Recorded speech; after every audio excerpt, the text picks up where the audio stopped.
আপনি জানেন যে তাজউদ্দিন আহমেদের পরিবারকে দিয়ে আওয়ামী লীগকে একটা রিফাইন্ড আওয়ামী লীগ করার কথাবার্তা শোনা যাচ্ছে।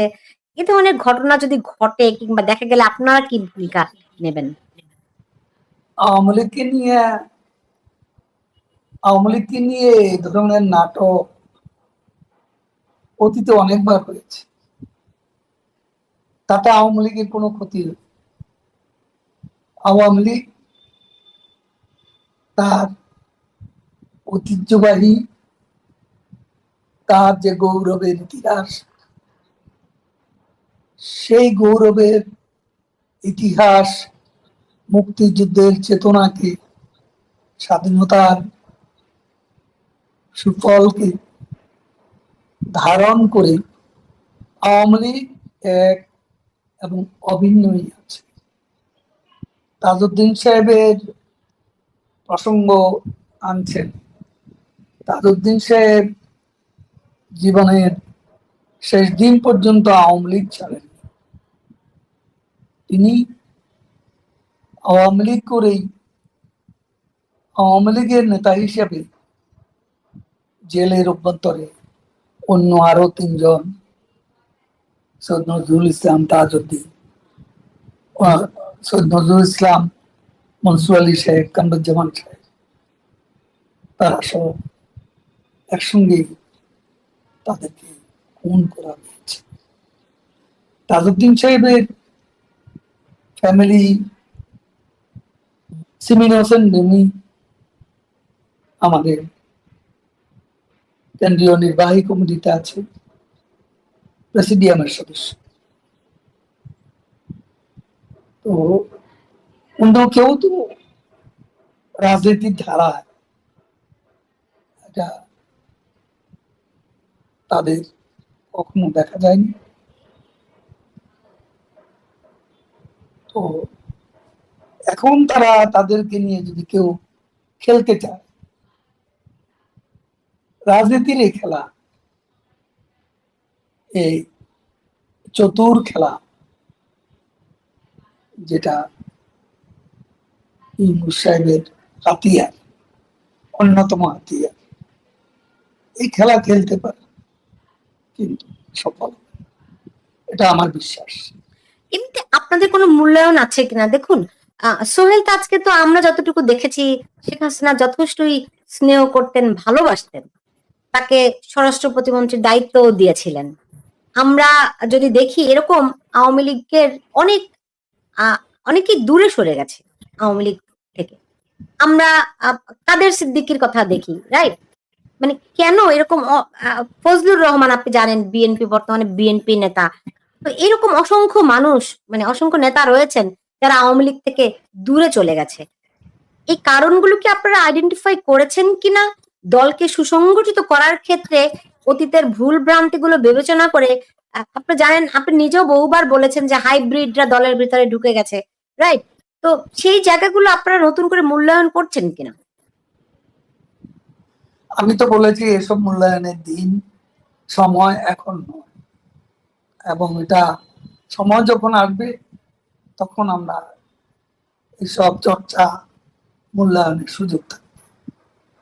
বুঝতে পারছি। আওয়ামী লীগ থেকে কে গেছে, কে আছে, এবং এখানে যার যার ব্যক্তিগত আকাঙ্ক্ষাও থাকতে পারে, উচ্চাকাঙ্ক্ষা থাকতে পারে, সেখানে সমীকরণ না হলে সমস্যা হবে। আমি এভাবেই দেখতে চাই। বুঝতে পেরেছি, বুঝতে পেরেছি। আমরা প্রায় শেষ করে এনেছি।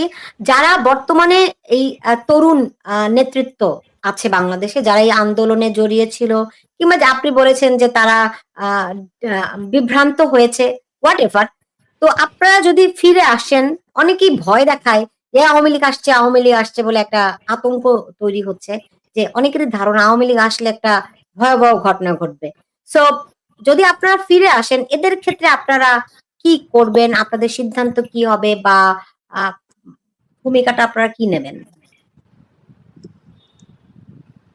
এখন আওয়ামী লীগ ফিরে গেলে সেটা আতঙ্কের বিষয়। দেশের মানুষ খুশি হবে। দেশের মানুষের এই মুহূর্তে চাওয়া শেখ হাসিনা আওয়ামী লীগ ফিরে আসে। আমার কোনো পদের প্রতি কোনো মোহ নেই। 3বার আওয়ামী লীগের সাধারণ সম্পাদক হয়েছে। স্বাধীনতার পর এটা কারো ভাগ্যে জুটেনি। আমি সর্বমোট 18 বছর মন্ত্রী ছিলাম। আওয়ামী লীগ করে এই সৌভাগ্য কারো জুটেছে এমন তো আমার মনে পড়ে না। এরপর কোনো পদের প্রতি আমার কোনো আকাঙ্ক্ষা নেই। আমি এখন দিতে চাই। আমার পাওয়ার ঘর সব শূন্যতাই পূরণ হয়ে গেছে। আমার কোনো কিছু পাওয়ার চাওয়ার নেই। আমি বঙ্গবন্ধু কন্যা স্বদেশ প্রত্যাবর্তন, সম্মানজনক স্বদেশ প্রত্যাবর্তনের লক্ষ্যে আজকে জঙ্গিবাদী সরকারের অবসানে আমার যা যা দায়িত্ব এই মুহূর্তে নেত্রীর নির্দেশ মতো আমি কাজ করে যাচ্ছি। যখন আমার প্রয়োজন ফুরিয়ে যাবে তখন আমি সরে যাব। আমার এখানে কোনো অহংবোধ নেই, পদ আঁকড়ে রাখার সামান্যতম বাসনাও নেই। আপনার কি মনে হয় আপনার দলের অন্য যারা নেতৃবৃন্দ আছে তাদেরও একই রকম মনোভাব? সেটা আমি জানি না কার কি মনোভাব, তবে দৃশ্যত তো আমরা সবাই শেখ হাসিনার নেতৃত্বে একসঙ্গে কাজ করে যাচ্ছি। আহ, আহ, আপনি বলেছেন যে এখন ওই নিষ্ক্রিয়তার সুযোগ নেই, কে বিতর্কিত কে বিতর্কিত নয় সেটিও বিবেচনার সময় নয়, সবাই কাজ করতে হবে, কথা আপনি বলেছেন। তো এখন যেই শেখ হাসিনা যেই বৈঠকগুলো শুরু করেছেন, আমি শুনেছি যে পাঁচজন পাঁচজন করে নেতার সঙ্গে তিনি বৈঠক করছেন। এই ধরনের কোনো সিগন্যাল আমি তো পাইনি। আমি পাইনি, অন্য কেউ পেয়েছে সেটাও আমার জানা নেই। কারণ এখানে তিনি যেখানে আছেন সেখানে কতটুকু সম্ভব এ ধরনের ইন পার্সন আলোচনা সেটাও কিন্তু বিবেচনার বিষয়। এমনিতে তবে আমি জানি না যে এই ধরনের কোনো বৈঠক হচ্ছে এমনিতে বা এই ধরনের কোনো ইন পার্সন বৈঠক করার সুযোগ আছে সেটা আমার জানা নেই। বুঝতে পেরেছি। আহ আহ এমনিতে তার সঙ্গে কোনো কথাবার্তা কিংবা ধরেন দেখা আপনার কি হয়েছে কিনা? আমার সাথে দেখা একবারও হয়নি। আমি তাকে অহেতুক ডিস্টার্ব করি না, আমি চেষ্টাও করি নাই দেখা করার। প্রয়োজনীয় নির্দেশ তিনি দিলে সেটা আমি পাই, যোগাযোগ আছে তার সেই সঙ্গে, নির্দেশটা যোগাযোগ আছে কিভাবে করে পান? জরুরি প্রয়োজনে যেভাবে পাওয়া আজকের পৃথিবীতে সম্ভব সেভাবেই হবে। ফোনে আর কি, রাইট? এই তথ্য প্রযুক্তির যুগে আপনি এই প্রশ্ন করছেন। না, তারপরও আপনি জানেন যে প্রধান উপদেষ্টা ডক্টর মোহাম্মদ ইউনূস তিনি প্লেনে উড়ে গিয়ে লন্ডনে গিয়ে তারেক রহমানের সঙ্গে বৈঠক করেছেন, নিশ্চয়ই তারও কিছু মজেদা তো আছে নাকি? সেটা বৈঠক তো বিএনপির তো লক্ষ্য হচ্ছে অনতি বিলম্বে একটা নির্বাচন। আর এক ব্যাপারে তারা তাদের মধ্যে গভীর ঐকমত্য আছে, সেটা হলো কোনো অবস্থাতে আওয়ামী লীগকে কোনো সুযোগ না দেয়, কোনো অবস্থাতেই আওয়ামী লীগ যাতে নির্বাচনে অংশ নিতে না পারে সে ব্যবস্থা করা। এবং আজকে যে 300-র উপরে মামলা, খুনের মামলা, আমাদের নেত্রীর একটা তো চার্জশিটও দিয়ে দিয়েছে, এবং আমারও 230টির মতো খুনের মামলা। আজকে এইসব মামলা আমাদেরকে ফাঁসি দিয়ে দেবে এরকম একটা ঐক্যমত্য তাদের মধ্যে আছে। এতে দিয়ে নির্বাচনের ভবিষ্যৎ এতে কোনো গ্যারান্টি দেওয়ার মতো কোনো কিছুই খোলা চোখে দেখতে পাচ্ছি। আহ, বুঝতে পেরেছি, এটা তো একটা বিএনপির অবস্থান। তারপরে অনেকে মনে করে বর্তমান বাংলাদেশে বিএনপি স্বাধীনতার পক্ষে কাজ করছে, স্বাধীনতার পক্ষে অবস্থান নিয়েছে।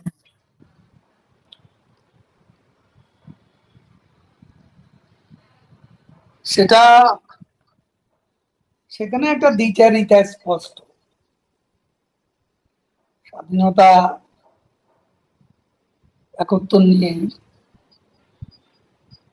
মতভিন্নতা আছে, তারপরেও ৭১-এর চেতনাটা শেষ পর্যন্ত তারা যদি ধারণ করে, সেটা দেশের জন্য শুভ। আর তারা তো তারা তো ধরেন বঙ্গবন্ধু ৩২ নম্বরের বাড়ি ভেঙে দেওয়ার বিষয়ে মির্জা ফখরুল ইসলাম আলমগীর স্পষ্টতই অবস্থান নিয়েছেন, দুঃখ প্রকাশ করেছেন, প্রতিবাদ জানিয়েছেন। আহ, আমরা মির্জা আব্বাসের মুখেও ৭১-এর কথা শুনেছি। আমরা আমরা অনেকের বিএনপির পক্ষ থেকে কিন্তু ধরেন রাষ্ট্রপতিকে অপসারণ করতে চেয়েছিল বিএনপি, সেটি এক প্রকার ঠেকিয়ে দিয়েছে। ফলে তাদেরকে কি আপনারা কোনো কৃতিত্ব দিবেন না? এটা সময় বিচার করবে, সে সময়টা এখনো আসেনি।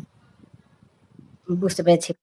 এমনিতে আওয়ামী লীগ নিজের ভিতরে কতটুকু সুসংগঠিত আছে